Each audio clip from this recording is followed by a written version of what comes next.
Okay, can we get started, please? Can we please get started? Find your seats.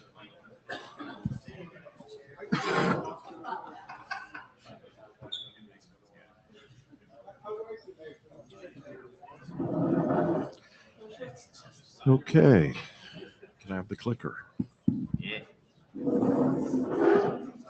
Good morning. This is the second session of LAMPS, hopefully a short one.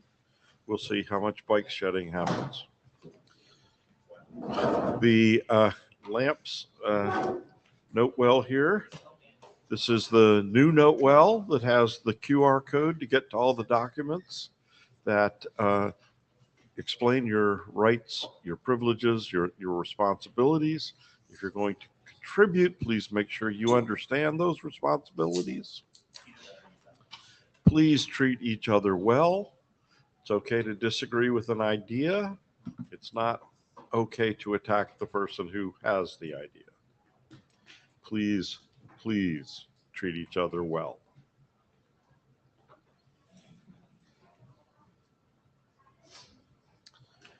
We had a very long agenda that we got through most of.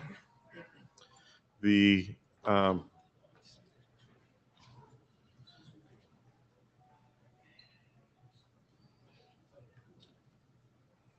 got to this part, and we have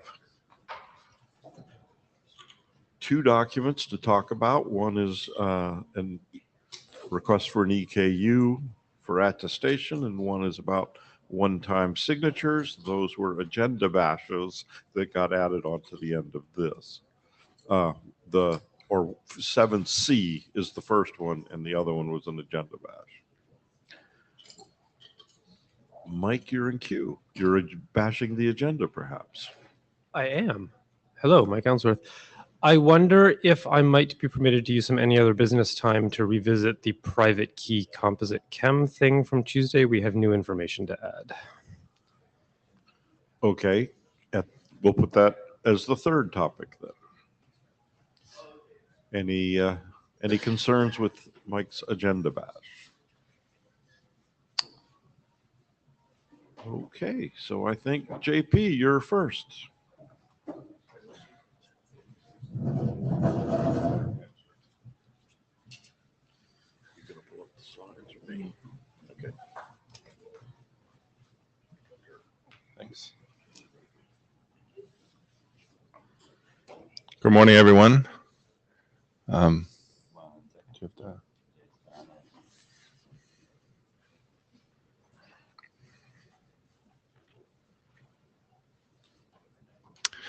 My name is Jean-Pierre Fizet, and I'm presenting on behalf of my co-author, Mike Ellsworth, Anis, and Monty Wiseman.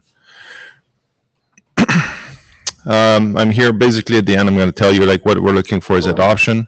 We're asking for a new extended key usage, also known as EKUs. This has to do with an attestation key.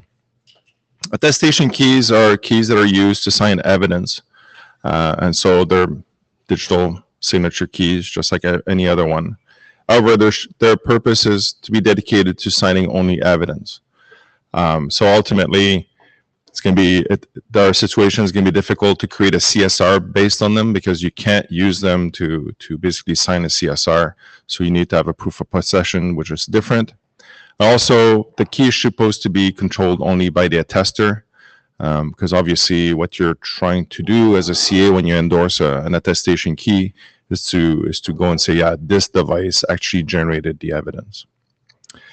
So when you look out in the environment, there's already a number of people that have EKUs for attestation keys.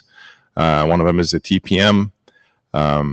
So they have an OID that says, well, this is the attestation key for the TPM, and it's in use by FIDO and other applications. Unfortunately, when people say, why don't you just use this EKU? Well, it's also, when you look at the application, they also use that EKU, although they should not, to indicate the origin of the key. So people say, oh, you see this EKU, it comes from the TPM. So if we were to reuse that, then all the devices that were to reuse that EKU would all start impersonating TPMs. Other art already in the domain, DICE has EKUs for attestation keys as well. So if you go through the DICE documentation, you can see that there are like 4 different OIDs. So they're very specialized. Like this is for the onboarding of the device. So this is for other phase in the life cycle of the device. So as a generic EKU, they would not fit very well. Obviously, attestation is part of the RATS working group. So these guys have defined what an attester is, what a verifier, and stuff like that. And so there are security consideration that should be taken, as far as when an attestation key is in use.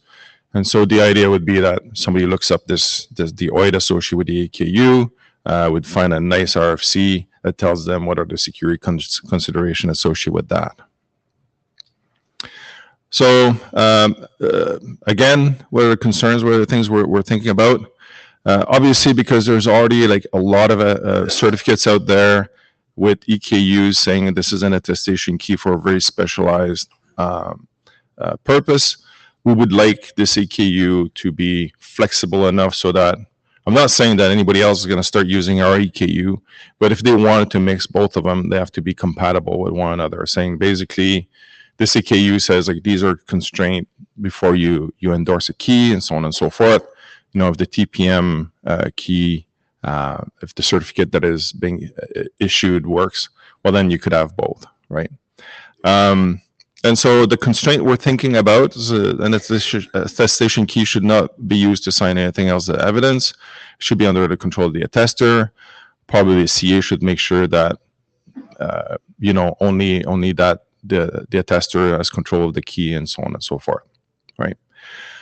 What I'm looking for is adoption so that we can continue basically this discussion. So I think this work belongs within LAMPS, but once we have adoption, obviously we need to talk to the people in the RATS working group as well to make sure that the language fits what they're doing.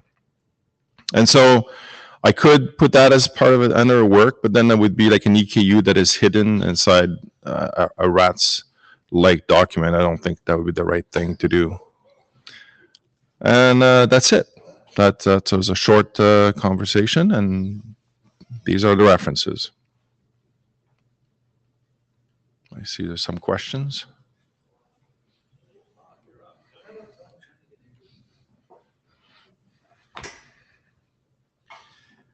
Bob Beck, frequent X509 validation victim, OpenSSL.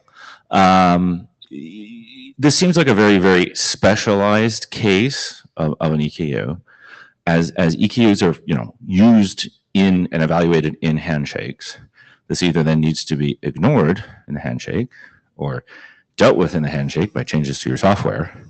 And I see a lot of other protocols that need very specialized things like this, not trying to make more and more and more and more specialized EKUs that need to be dealt with in that logic, but just adding their own custom OID for their own purpose and evaluating this in the certificate after the fact. So why should we add another specialized EKU for this when I think what you could probably have is, the existing generalized space that's already there, not add more complexity potentially to your handshake verifiers, and just deal with the things you want in your cert in an OID for this purpose after the fact? That's a very good question. And obviously, if the document was adopted, that'd be like a good conversation to continue. And you're correct. I work with Crypto4U. We're a device manufacturer. We've created our own OID, and when we issue certificate for our devices, we've used our own. As the attestation domain is moving forward, the definition as what is an attester, what is a verifier? Ultimately, a CA in this world is an endorser, endorse a key, right? So do we want to make these constraints and these security concerns like centralized or not? And that's a valid point, right?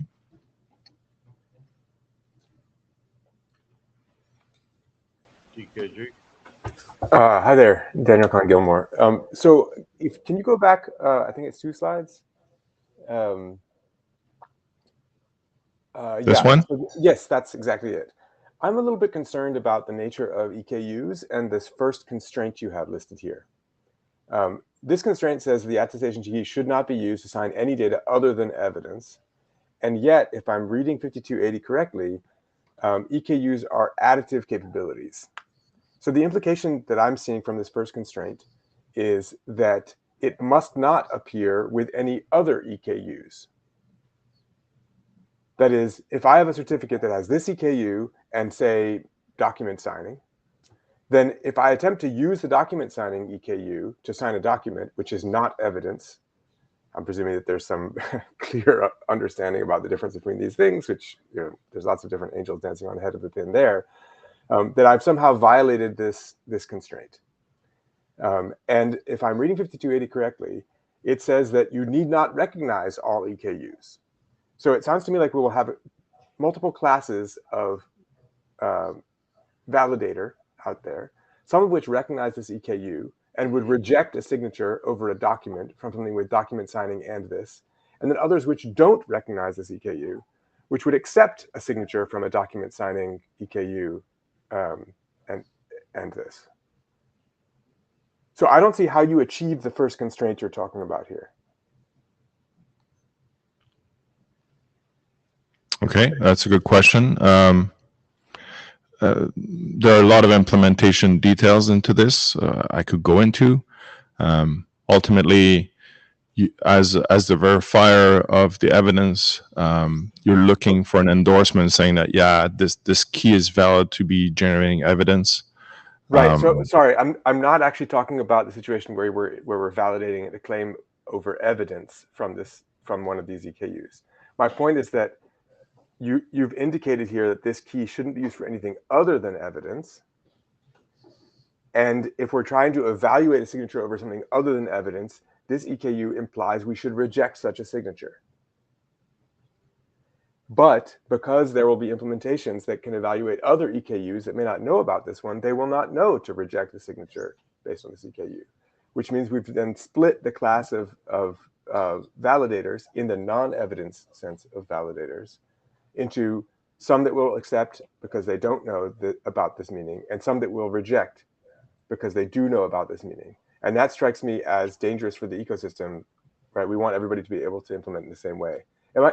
If I'm not making sense, feel free to tell me I'm not making sense. No, this is a great point. We'll have to think about that for sure. Thanks for raising it up.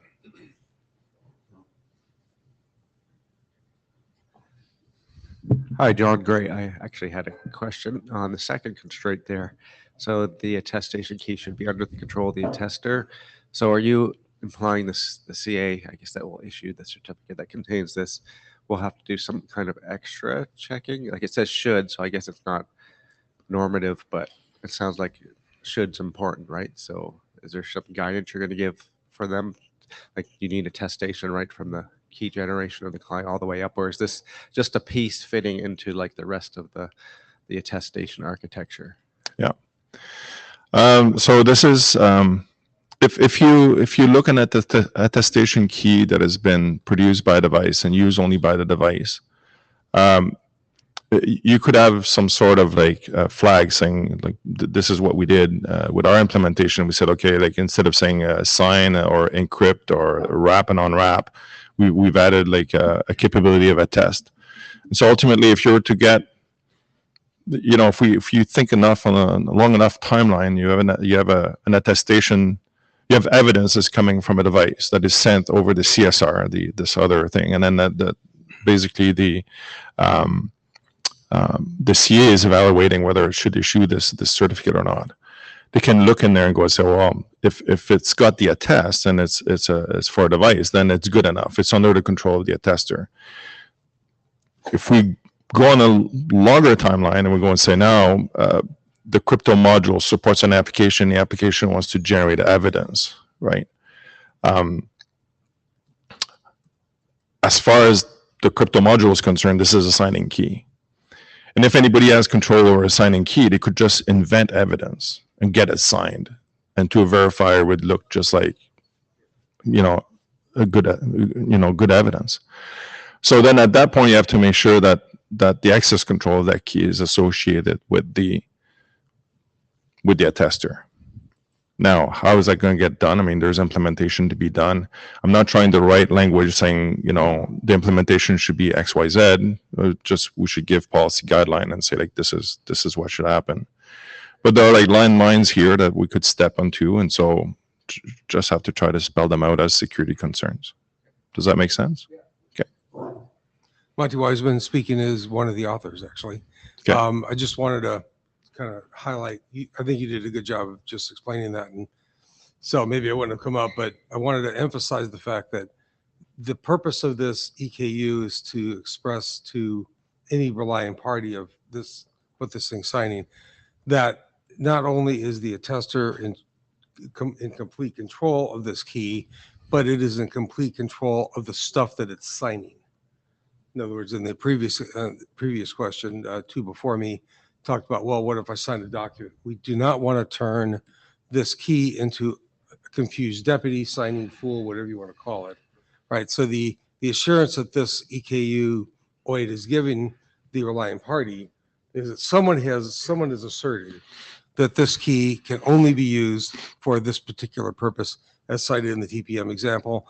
Actually, the TCG already has an exact synonym for this, which we may overlay or duplicate for compatibility purposes, but this has been out 15 years or so in the TPM world, and I love the idea that this is becoming a higher level OID, and that's what's important, is that the signature is over something that the attester controls, not just the key. And I think that's an important distinction to make. Thanks. Thanks, Monty. Mike Allensworth, also speaking as an author. DKG, thank you. You are the reason we brought this work here. So I'm not sure if this was on your slide, but this is required by a RATS document, right? We have a RATS document, and in that RATS document, we say that we're defining evidence, and then there's a cert chain, and we said, whoop, we need something to put on that cert. Let's spin out a document so the LAMPS group can give us opinions on how to properly flag that this cert belongs to an attestation chain. So DKG, thank you. You are the reason we're here, because that negative case hadn't come up. Yeah, it's obvious to say this is part of the hardware manufacturing line. Let's slap a thing on it. But yeah, what should a client do if this condition starts being violated? Yeah, so I mean, if the working group can give us advice, I guess, on what we do to solve this problem, what should we put in that cert? How do we flag all this stuff that Monty said? This key is, under tight. You want the CA to assert this key is under tight control, and we'll only do this one thing. Is EKU even the right vehicle for this? Maybe we're barking in the wrong direction. I don't know. Thanks.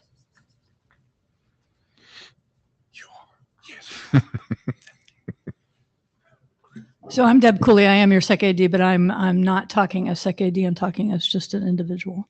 So I agree with DKG. In addition to EKUs, you will have KUs.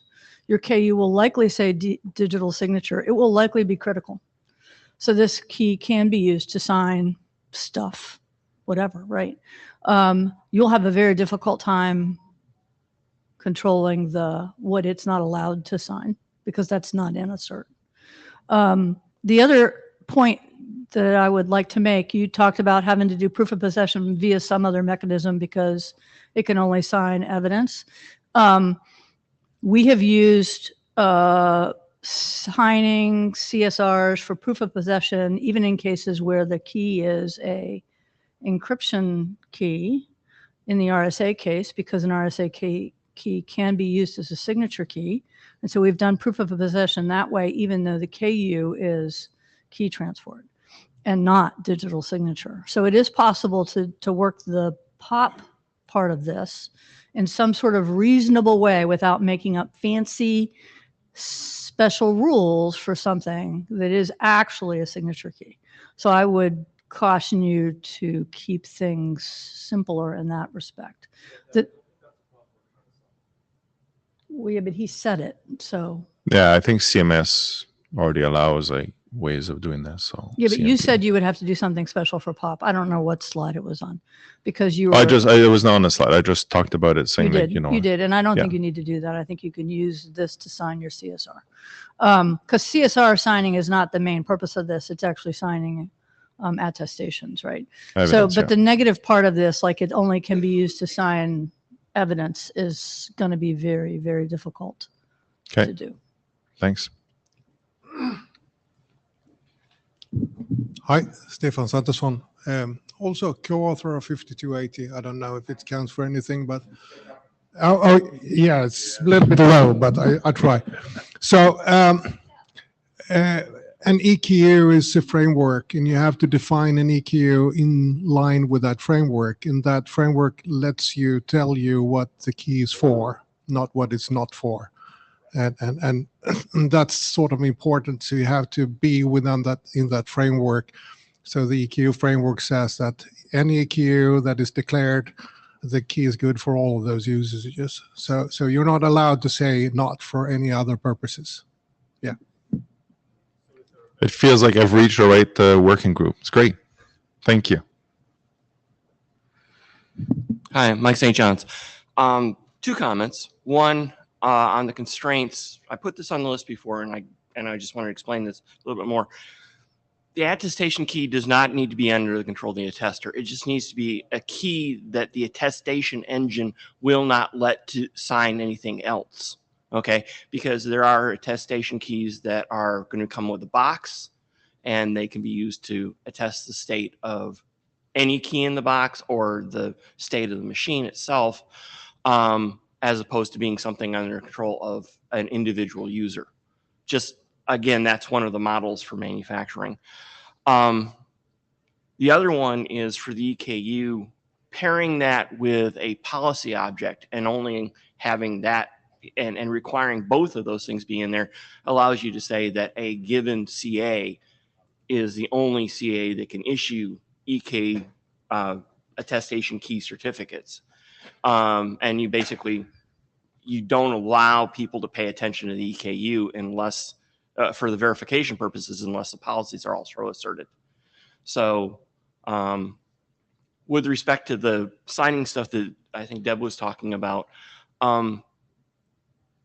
it's about verifying attestation data. So if the EKU is not on, even if the sign thing is on and they're signing other stuff,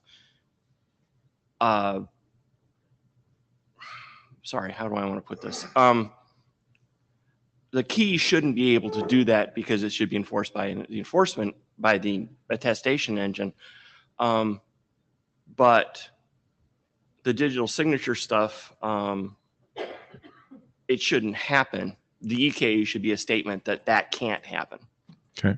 So Thanks.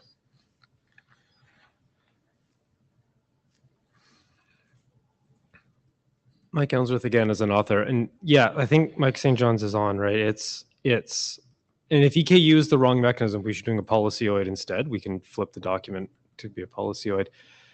I'm thinking about DKG's point. I think like the point here is not that if it produces something that's not evidence, you should reject. I think it's more the CA saying this will not ever produce anything that isn't evidence. You can trust it. I think, right? Because these are going to be very tightly controlled environments. If you're putting a key into the firmware of an HSM, the CA is asserting this was done in a super trustworthy way. So having sat down and come back up, I'm not sure we need to think about what the verifier should do. Anyway, this is a good discussion. Thank you. By the time you talk to RATS folks, they might have a different opinion.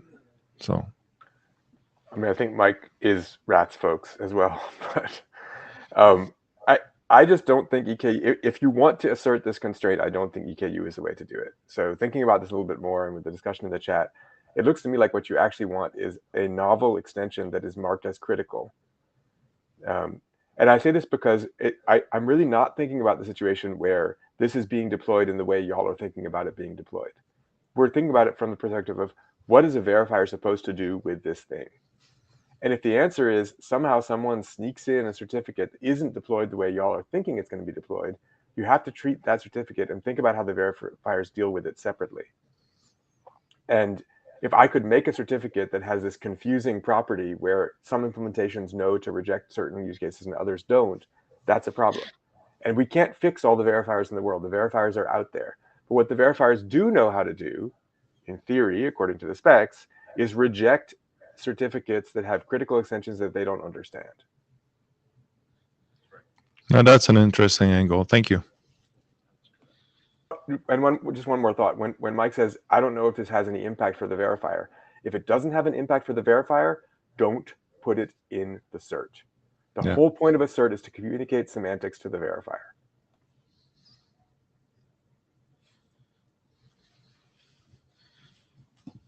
Okay, the queue is empty. I think the authors got a lot of valuable input, and we look forward to an updated draft. Thank you.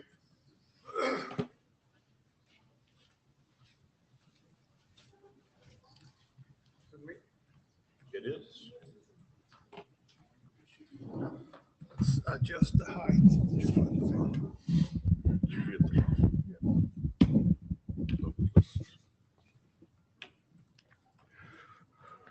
We're not in time constraints today? You have plenty. Yeah, plenty. Okay. Oh, that's not the right slides, right? No. They're coming up. Anyway, since we're not really time constrained, I thought I'd throw you a little bit of a background to this document about a one-time signature certificates or one signature certificates. So some 15 years ago, we remodeled our EID system in Sweden. So instead of having EIDs that were PKI capable and signing capable through custom protocols, we went to standardized protocols and authenticate only EIDs or electronic IDs. So then we still need signing, so we had to go to remote signing or signing services. But for procurement reasons, we couldn't force all government agencies to buy the same system. So the problem is if you have the old time of remote signing system where the user have a static key and a static certificate, that would cause a problem, because if two different government agencies bought different signing services, the user had to register a key and certificate in many signature services. So we thought long about that, and we thought, let's try to put everything on its head. So let's have signature services that have no keys and no certificates in them. Instead, when the user needs to sign with the signature service, we're going to authenticate them, and then we're going to create the keys and certificate on the spot and use them for one signature only. Then we're going to throw away the key. It turned out to be a really, really good model, and it has been for use in Sweden government services for 15 years now. And it passed all the legal problems and tests, and it works perfectly fine. We have around 20 million signatures a year or something like that, or even more. I don't know the exact figures. And in the beginning, we had the standard PKI. We had certificates that needed to be supported by revocation. What we found out through all of these years is that today we have 0 revocations. Absolutely none. Because the key can never be compromised. And the user isn't even aware there is a certificate somewhere to revoke. So the user is aware that there is a problem. They go to the tax authority, say, hey, there's a problem here, and they sort out the problem. And they handle the situation instead of revoking the certs, and they revoke the document. The documents are not for publications and sharing out to the public many times, and they are just for evidence records stored in the audit records. So one of the problems still is that these certificates do expire. That causes problems that have to be dealt. We try to deal one way with RFC 9321, where we could have an attestation of validity that could have extend the validity of that. And we talked about this in Madrid with Russ and Sean, throwing up an idea of certificates that could be non-expired. used for only one signature, and expecting them to say why that would be a really, really bad idea. It turned out that both said, wow, let's do that. So here is the first draft. Me and Russ have produced it, and it's called the one signature certificates. It's a pretty easy concept. So it's used for only signing one document. So the key is generated at time of signing, certificate is issued, document is signed, private key is destroyed. That's what it's for. These certificates never expired. They have the standard expressed in RFC 5280 in the not after field as the time that is specified for never expiring certificates. It has no revocation, so it's no revocation available extension is there. And there is new extension defined where we bind these certificates to that one signed document. So it can't match any other document it has been signing. So the structure of that extension is a new extension with 3 parameters.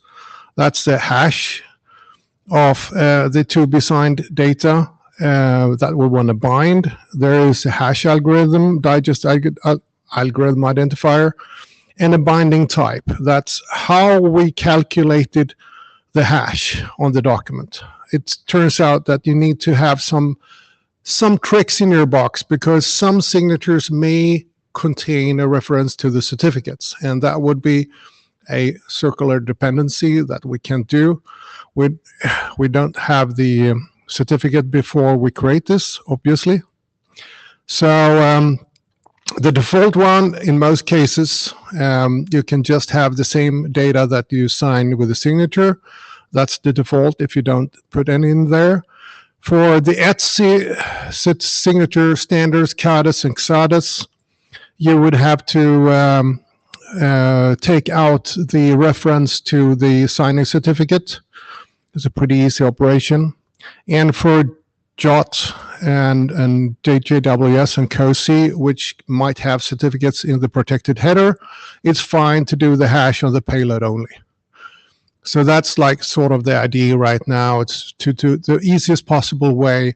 And it's okay to not put this binding on the header because the signature still protects all the data. And this is not replacing the signatures. This just is an assurance that it's not easy to use a certificate to sign any other document than this document. And verifying this is voluntary. It's something that you could use to repudiate if there is a kind of problem, but it's supposed to be a standard certificate that works in standard path validation. But it could make archiving, which is a big pain on the ass on these signed documents, a lot easier. Because you could even, in those systems, issue these certificates directly from a root and root of trust, so you could basically archive them forever. So basically, that's it. We created the draft. It's on a GitHub, but it's not published yet, so we have to do that and take discussions to the list and call for adoption in LAMPs, unless you want to throw it out. Or we're not in yet, so you can't throw it out. But if you let us in, that would be great, in my opinion. Any comments, ideas, rejections? You got a queue. I got a queue. Nice. So I'm first in the queue, and I just wanted to say that the RPKI uses this technique so that a new certificate is created for each object to be signed. And once it's, it doesn't have the strict and you must delete it rule, but we have found that having single use keys are much easier to manage and understand what the semantics are. Closer to the mic, I think. Well, I'm done. So sorry that I hope you got most of that. But the RPKI uses this single use technique, right? Bob? I applaud the use of the indefinite expiry time, but you are aware that there are a number of implementations that do this very poorly, and you'll have possible adoption problems. Oh, by the way, Yeah. Bob Beck, OpenSSL. I'm not calling that out for any reason. Yeah, and I can also say that I missed that in my introduction that right now in the EU there is this big wallet thing that goes around in all European countries, and they started with a lot of different signature models. Now they're talking about this model, and so this could be included in the European solution also, which could drive interoperability around this thing in a better way. Okay. Hi, yeah, it's John Gray from Intrust. Oh, can you guys hear me? Yep. Yeah, so I was just going to mention, so this kind of use case, with our PKI in the past, we've had not the same exact thing, but very, very short lifetime certificates. And obviously, managing that's a trouble. So this seems like a kind of good solution to that issue. One thing I was going to ask though, so the data, I guess, so you have to hash the data so that data can't change before. So you have to know the data before. That's correct. Exactly. Yes, that's as it correct. is. Okay. So it has to be generated dynamically, not like before. Okay. So that's, Yeah, that's the other than whole that, the use purpose. case could, yeah, I see there's definitely, we've come across use cases for this. John, important distinction is you can't generate the certificate before, but you can generate the keys before. Dennis Jackson, Mozilla. So I have two concerns here. One, that you've got this sort of signed document binding extension, which is non-critical, which means that from the perspective of a verifier that doesn't understand the document binding extension, this certificate is potentially valid like indefinitely and can be used many times. So, fixing that would actually ensure that this is a truly a one-time thing. And then secondly, in the draft, I think you say that they verifiers should check the binding is correct, and I really think that would need to be a must. That is, it must be critical and it must be checked. Otherwise, it's not one time. So I would disagree with that, and my reason for disagreeing is that the purpose of this is not to build an obstacle and to force a normal validation engine to include knowledge about this. But if you would use a certificate for other signatures, they could be easily repudiated afterwards. So it's up to the relying party to decide what they need to do in order to rely on something. We cannot interfere with the relying party's obligations in order to reasonably rely on something. And that's why I disagree with you. Okay, I think, for this to be one time, that's a security property. And if you don't have these definite musts, then you're not meeting that security property. This is an indefinite use certificate, which if is you meant would to be one time. If you would reuse a certificate, you would definitely violate it, and you would put it in writing that I violated this. In a way, you can't even escape doing this and get away with this and say that you did do it in good conscience. And that's sort of the added value of having that. The idea is not to create an obstacle that makes this non-processable in standard validation engines, because that would be to shoot ourselves in the foot.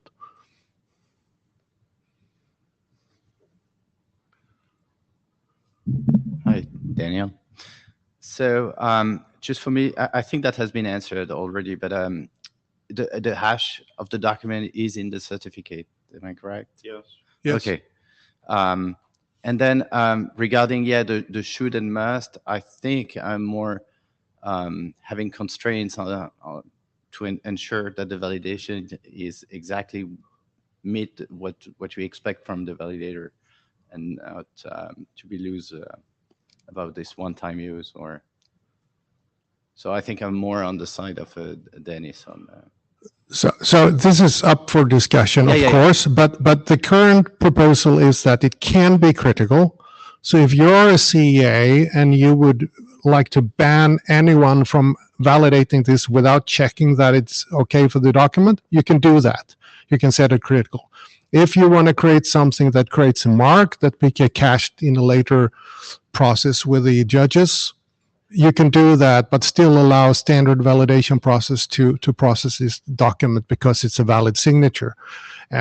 So it's up for debate. It's our initial proposal. I would be afraid of having a must be critical because it would turn the whole solution pretty useless in practice because it would require all validation engines to be updated. And I don't think that's going to happen any soon. So, yeah. I do think it's reasonable to put a discussion in the security considerations of if this is critical, then these are the properties you get.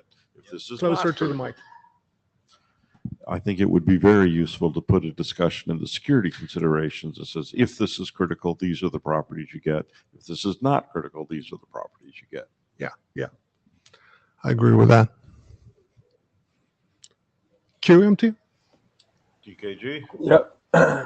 So I want to weigh in agreement with Dennis, and that this does seem like it needs to be critical to me if the goal is to enforce the semantics that you want. I'm unconvinced by the claim that doing so will mean you get caught. The whole reason people use standard validation libraries that you're worried about that are not going to validate is because they aren't going to change their stack. They're not going to log things. They're not going to make changes. They're not going to catch you misusing it. And if you want someone to get caught misusing it, the way to do that is to require implementations to be able to validate that it is on the specific document.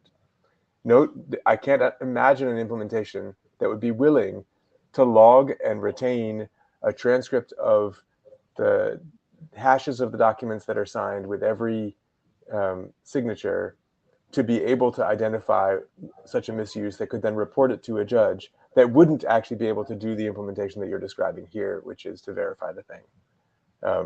So, if you want that property out of the system, you must set it to critical.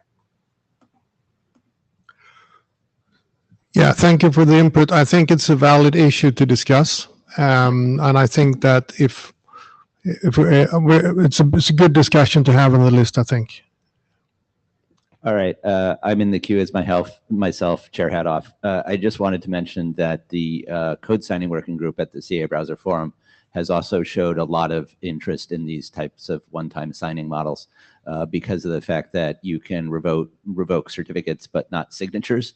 And one of the biggest problems with revoking code signing certificates is a lot of times there are certain signatures that are very important and there are other certificates that are compromised. And if your certificate spans a whole slew of signatures, that discussion is much more complicated than if you have individual one-to-one mapping between certificates and signatures. That's a spot where revoking signatures actually would be useful. And it was in that discussion, having the revocation working is actually a feature, not a bug. So maybe the critical, not critical, and revocation, not revocation, maybe these are, it's something we should discuss. But I think because of the fact that there are so many ways to do this badly and wrong, and there are so many important people who are trying to use this model, I think having a document that actually explains how it works and what all the considerations are and what the right ways of doing it and what the wrong ways of doing it are, I'm strongly in favor of adoption regardless of where this goes, just because the use case is so important and I think it deserves to be standardized. Yeah, this is Elliot here. I think this is a pretty cool draft. I share pretty much everything that the opinion that everything that Tim just said. Had this been available when I was doing MUD, I would have probably seriously considered it. Probably would have been foisted on me actually. So I think I support adoption for the same reason. You could miss it. I'm sorry. You could make a BIS document. Believe me, it's tempting. Yeah. Okay, so this is Deb Cooley, possibly with my AD hat on. So let me understand. You've done this. It's been in practice for 15 years. Yes. No, not this way. So currently we use standard certificate that do expire.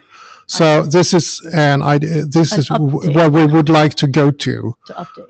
Okay. But we need a standard for that first So to you're happen. not opposed to change control being, like, if they find something that needs oh, to be yeah. changed, you're fine with that? Yeah. So this is not the spec taking from something that exists. So there, currently this model is using standard certificates. So this is completely new. So it's not being handed over. It's written by me and Russ as an absolutely new document. Okay, I was going to ask what other use cases there were, but I think Tim just answered that.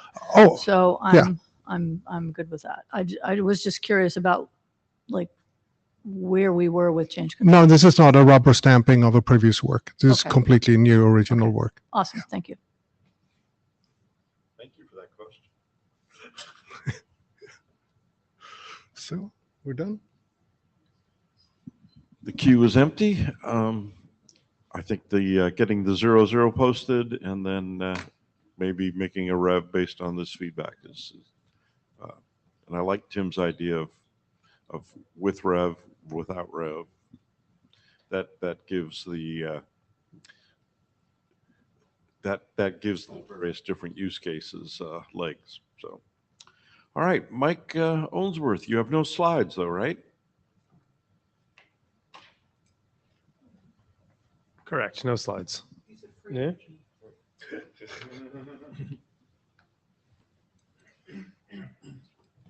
Hopefully this is fast. Yeah. So on Tuesday we did composite. We showed one of the changes in the composite chems does not affect changes the composite chems was that gnarly, nasty private key thing where we put the public key inside the private key. That one. So we had a discussion. I went through the minutes. John Gray and I weren't sure what the group consensus was. Sounded like there was a couple people like, this is horrible, but not horrible enough to fight against it. And then the authors went back and said, do we really need it? Could we go back to the simpler thing? What we have learned since Tuesday is we need it for Java libraries in particular. Oh, look. Hey, thank you. That's great. Yeah, this one. Thank you. Yeah, so since Tuesday, could we go back to the simpler format? Java, the Java JCA. So we got onto this particularly because someone from Oracle put an issue on our GitHub. So from that, I'm inferring the Oracle implementation has a problem with this. I've confirmed that Bouncy Castle does have an issue with this. The issue is the classes in the JCA that is EC private key and RSA private key, they do not expose a method for get public.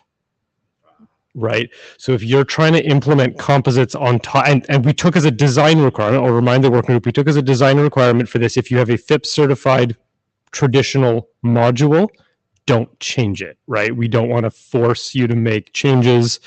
And anything to do with private keys is, of course, going to be inside your FIPS boundary. So we are aware now of at least 2, John, possibly 3 Java providers where you cannot get the public key from the private key for RSA and elliptic curves. So the author's opinion is we have to leave it this way. Barring anyone running to the microphone, I think we close this discussion. What was wrong with smuggling it otherwise? Define. Well, use the microphone first. Question for remote people, please. I am not going to attempt to misrepresent Bob. Bob can misrepresent himself. He's probably going to ask the same thing. Go ahead, Victor. What's wrong with the V2 format in which the public key is available as a separate element? Make it optional, is what he said. How? Concrete inside proposal, the please. PKCSA as a separate element. So you can't derive it from the private key, but it can be just manifestly there as the public key component of the PKCSA structure. You want me to rev P8 to add another field? It already has one. There's a P8 V2. I can't. No, because we talked about this on Tuesday, Victor. We are not carrying the composite public key in its entirety. We are only carrying the traditional component public key. It is possible somebody already wants to carry the full composite public key in the P8, and that slot is already used for something different. What do you mean? Then it'll have the whole key. Right, problem solved. I mean, I don't understand. So then we need a flag to tell you whether we're carrying the whole composite public key or just the traditional component public key. No, it will always carry the whole public key. Otherwise, it's stupid, right? So it'll, if you need the traditional, you'll also carry the other one too. You'll just carry the public key. Okay, I guess that's not completely insane. It's not completely insane. It's completely not insane, right? It's existing technology. It's not completely code not for that, insane because you are carrying an entire post-quantum public key just for the purposes of carrying a traditional public key. So that is ever so slightly insane. Well, we're not transmitting it over networks very much, right? It's sitting in some file or in some device somewhere. It's not very big. It's fine. How many private keys do you want to worry about? I don't know. Yeah. I mean, private key storage, like there was once a very good security suggestion to a standard I was working on from a very important agency, and we had to reject it because it required too much private key storage. Private key storage on many devices is actually expensive because sometimes it's more better storage than normal storage, right? And so being cavalier about how much private key storage people have around is something I think we need to be careful about. Also, I see the queue is growing. Yay, composites. I'm doing this on the fly, so this might be wrong, but like if you are popping a key out of OpenSSL, which does have these derived functions, then OpenSSL might say, well, I don't need to put the public key in there. I know how to do this. And then you pop it into Bouncy Castle with can't, and you're screwed. Like, that seems, put it if you need it, seems like a foot gun factory. Can I just say something to this? Yeah, point? sorry.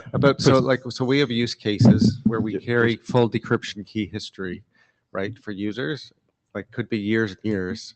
So over time, if we're carrying multiple, like, this extra large private key, because now we have to contain the whole post-quantum, as Victor's suggesting. If there's, say, 10 of them, now we're having like 10 times that storage, which we didn't need, right? So I don't agree with doing that. I mean, I know this thing is ugly in version 8, but I think it's the best of the worst. So that's my comment. Bob, you are not getting back in the queue, are you? No.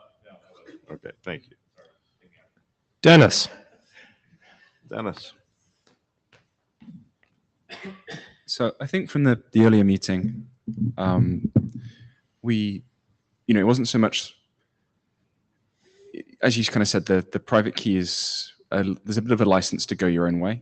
So if there's a few Java libraries out there that have made bad choices and are kind of stuck with it because of FIPS compliance, maybe they can, use a weird private key format. The problem is they're getting their keys from someone else. Right. And maybe they need a new function that, does a little bit of magic to put them in the right format for them. But now we're requiring them to make changes inside their FIPS boundary, which is antithetical to the design requirement. I mean, the thing that they need to do with the private key, right, is make a public key, which their library can definitely do. Bouncy Castle and I believe Oracle Java cannot. Not today. Well, not today, but that's the design requirement, is don't force things to change. Otherwise, composites, we're no point publishing it, right? Or sort of almost no point publishing it. Daniel, two things. You say Oracle Java can't do it, as in there's no API to get the public key from the private key. I'm not an expert, but I looked yesterday and it seems like there is a way to disassemble the private key, get the components out, add it to the public key. There's an API to do it, it's just not a nice API. Are you sure? As I said, I'm Because not an I'm expert, but I was fairly- looking at the private key spec, public key spec. So and I'm not an expert either, but I'm fairly sure that deriving an RSA public exponent from a CRT encoding is like not a thing you can do with just encoding. Like that's a whole math thing. And it's a whole math thing on private keys, so it's absolutely FIPS impacting.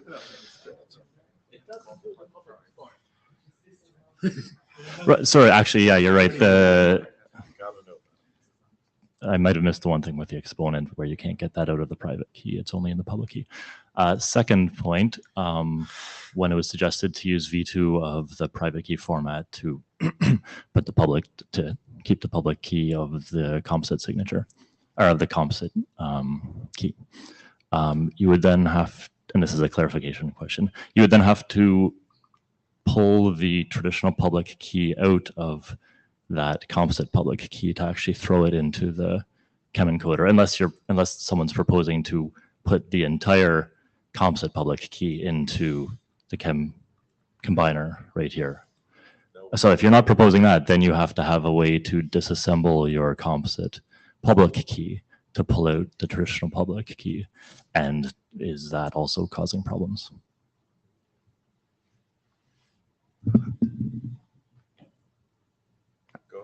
David Benjamin. I don't think the math. Okay, so this is EC and RSA, right? So for EC, every single implementation that supports ECDH has a public key to private key, private key to public key computation. You run ECDH, you pretend the generator is the public key, and then out comes the real public key, because all you need to do is compute generator times private key. So that one should be fine. Can you show me where that exists in the JCA interface? You run. I assume the JCA. I'm quite certain the JCA interface implements ECDH.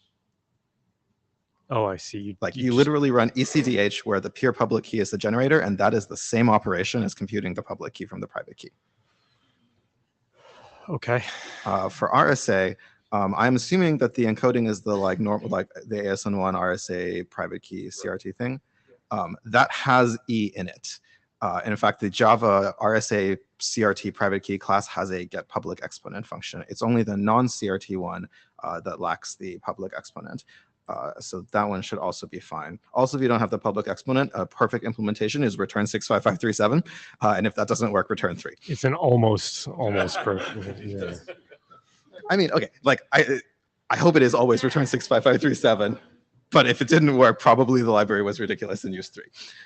But also there's an accessor for it, so this doesn't matter.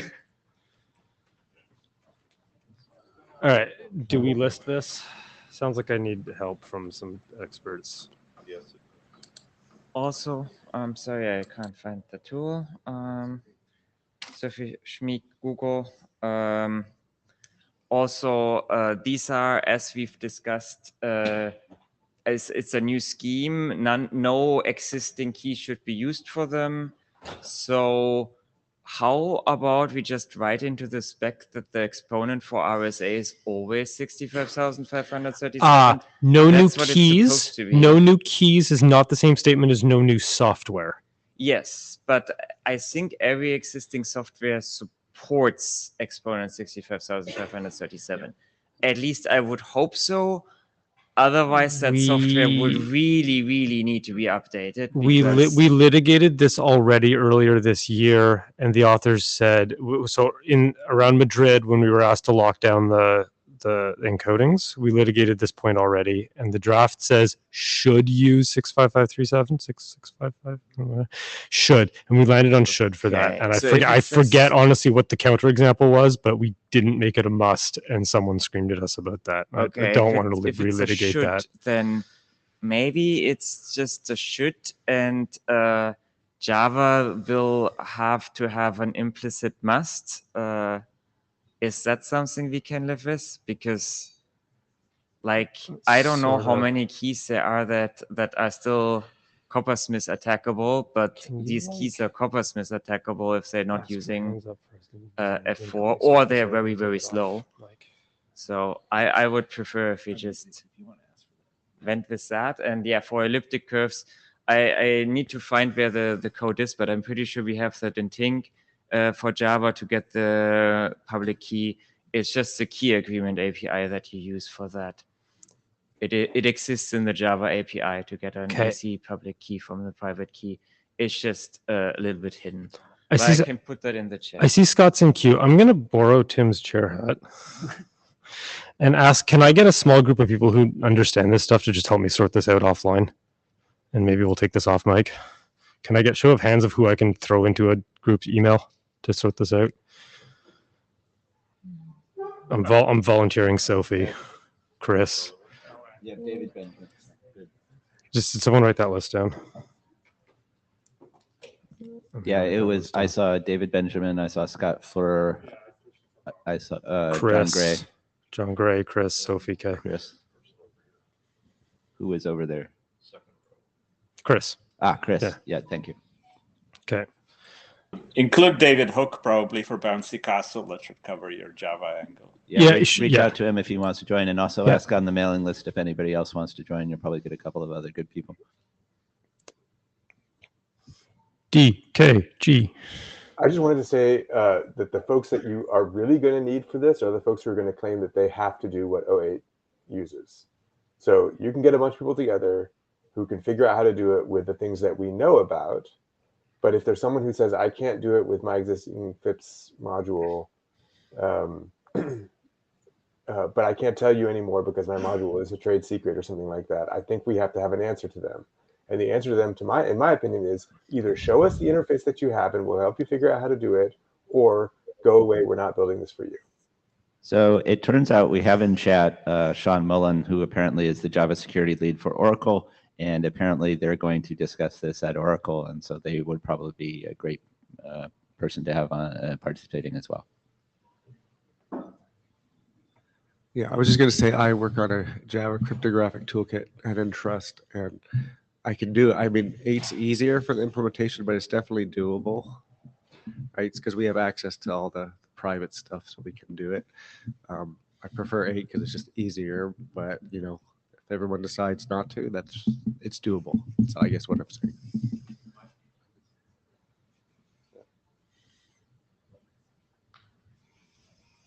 Right. So what I'm proposing to do is get some experts together. Let's decide what is involved in rederiving this, and then decide, is that a thing that we assume is common functionality or not? Let's just make sure we understand what it is that we're expecting a library to do first. I sit down now. The queue is empty. And I think essentially a design team has been formed there. Okay, and this is our last agenda item. So enjoy the rest of your week.